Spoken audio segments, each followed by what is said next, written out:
Good afternoon to everybody on this bright and sunny day. This is James. I want to give you a few legal thoughts as we all work through this coronavirus pandemic.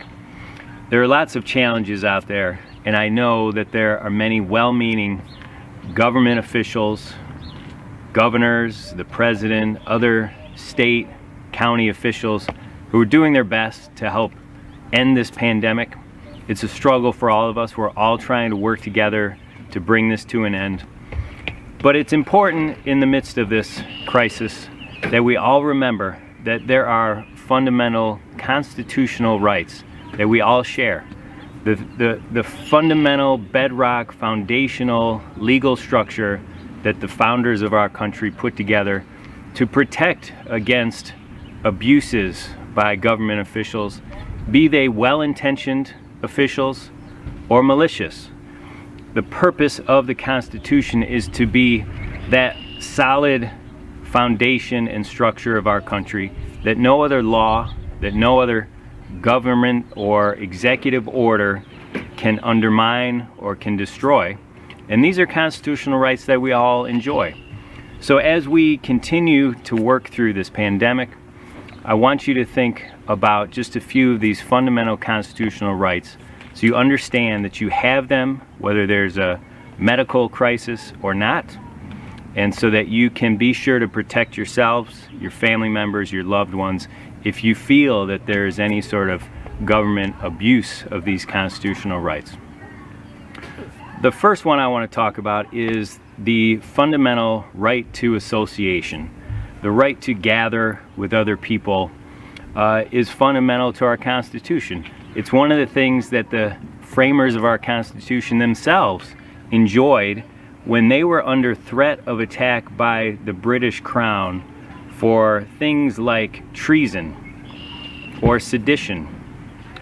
They discovered how important it was that as citizens they be allowed to gather together, not only to socialize, to strengthen each other, to encourage each other, but also to seek redress against government wrongs that they were experiencing.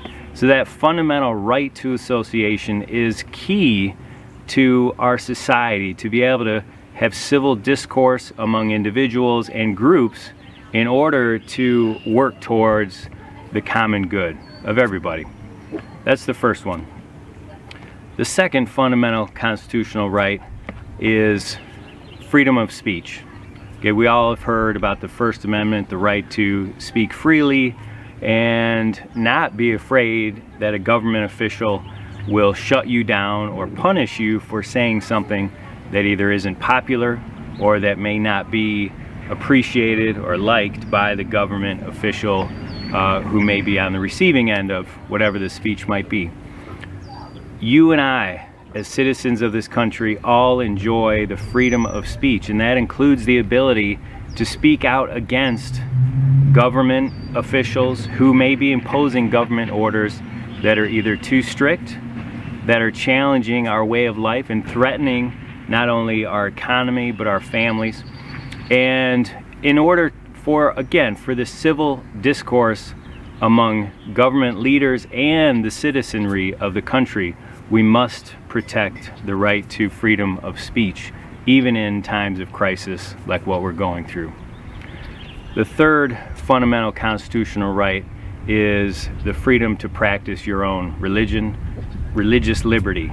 And what that basically protects is the ability not only for each and every one of us individually to exercise our religious faith or our religious beliefs, but also as groups of people to gather together, to exercise our faith, to strengthen one another, to encourage one another, to be a body of believers when such a right was so fundamental to the framers of our Constitution when they were being persecuted by the English crown for practicing a faith that was not as popular under the English rule.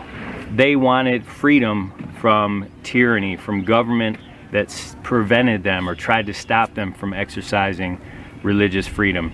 And that's why it's such a fundamental constitutional right in our country. Those are just a few of the key constitutional rights. And as I see some of the news around our country, the ways that government officials and even police departments have begun to intrude on the constitutional rights that we all enjoy, I think it's more important than ever that we not only remember that these constitutional rights cannot be taken away by any government official, no matter what the reason and no matter how necessary it may seem, but that these are, again, bedrock, foundational legal rights that we all enjoy, and we need to be sure to protect them as we all work together to end this pandemic. It's not just left up to government leaders to control the way that we live our lives.